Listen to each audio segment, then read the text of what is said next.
Assalamualaikum warahmatullahi wabarakatuh. Saya akan menjelaskan bagian latar belakang munculnya pembaharuan pendidikan Islam modern. Secara historis, pendidikan Islam modern sebagai produk modernisasi muncul sekitar dekade awal abad ke-20.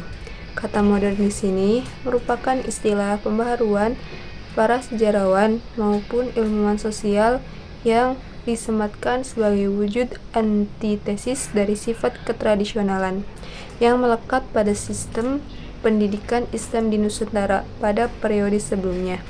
Pada awal ke-20 muncul sebuah fenomena baru dalam sistem pendidikan Islam di Hindia Belanda yang dianggap baru dengan merujuk standar barat. Muncul madrasah atau sekolah-sekolah maupun varian model pendidikan Islam lain secara perlahan mengadopsi sebagian sistem pendidikan barat. Sebagian sistem pendidikan barat tersebut kemudian dikolaborasikan dengan sebagian sistem pendidikan Islam yang sudah ada sebelumnya, yang dianggap masih relevan. Modernisasi di sini juga Islam di Indonesia pada dekade awal ke-20 dipelopori oleh kaum modernis karismatik seperti Abdullah Ahmad dan Abdul Karim Amrullah dari Minangkabau.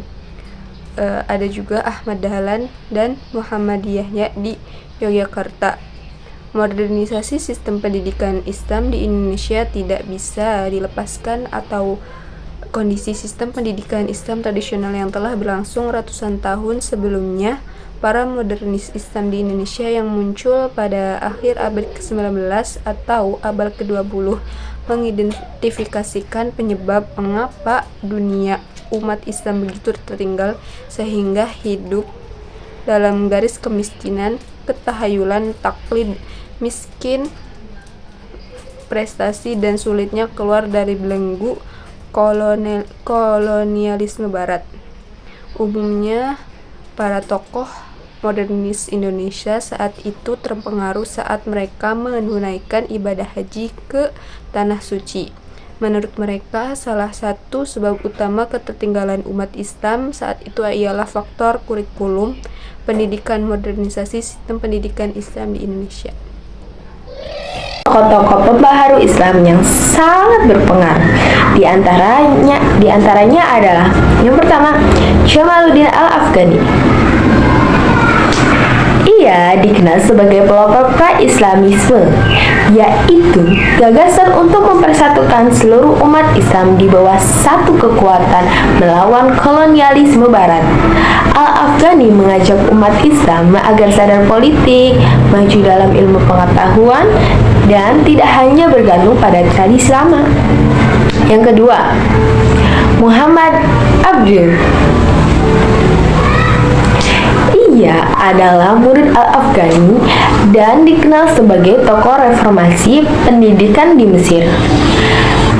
Yang ketiga, Rashid Ridho. Sebagai murid Abduh, Rashid Ridho melanjutkan semangat pembaharuan dengan menulis majalah Al-Manar.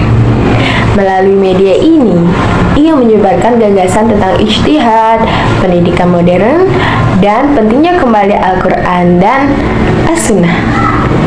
Saya Rizal Abdul Razak akan menerangkan tentang materi yang ketiga, yaitu bagaimana pengaruh pemikiran tokoh-tokoh tersebut terhadap perkembangan pendidikan Islam saat ini. Pengaruh pemikiran tokoh-tokoh tersebut terhadap pendidikan Islam saat ini yaitu berpengaruh, mereka sangat signifikan, antara lain yaitu perubahan kurikulum sebagian besar lembaga pendidikan Islam saat ini, madrasah, pesantren, universitas agama telah menggabungkan ilmu agama dan modern dalam kurikulumnya seperti yang dituliskan oleh Abduh, Ahmad Dahlan, dan Hasyim Asy'ari. Yang kedua yaitu metode pengajaran. Terjadi pergeseran dari metode hafalan semata ke metode yang menekankan pemahaman, diskusi, dan aplikasi ajaran sesuai dengan gagasan pembaharu. Yang ketiga yaitu pendidikan perempuan. Peran perempuan dalam pendidikan Islam semakin diperluas, salah satunya akibat dorongan dari Ahmad Dahlan yang membangun sekolah untuk perempuan Muhammadiyah. Yang keempat yaitu keterbukaan terhadap perkembangan zaman, pemikiran ijtihad dalam yang dipromosikan Abdul dan Rashid Ridho membuat lembaga pendidikan Islam lebih fleksibel dalam menghadapi perubahan sosial, teknologi, dan budaya saat ini. Yang kelima yaitu pembentukan lembaga pendidikan Islam besar. Banyak lembaga pendidikan Islam modern yang ada hari ini seperti Universitas Islam Indonesia dan pesantren besar di Indonesia berakar dari inisiatif tokoh-tokoh pembaru.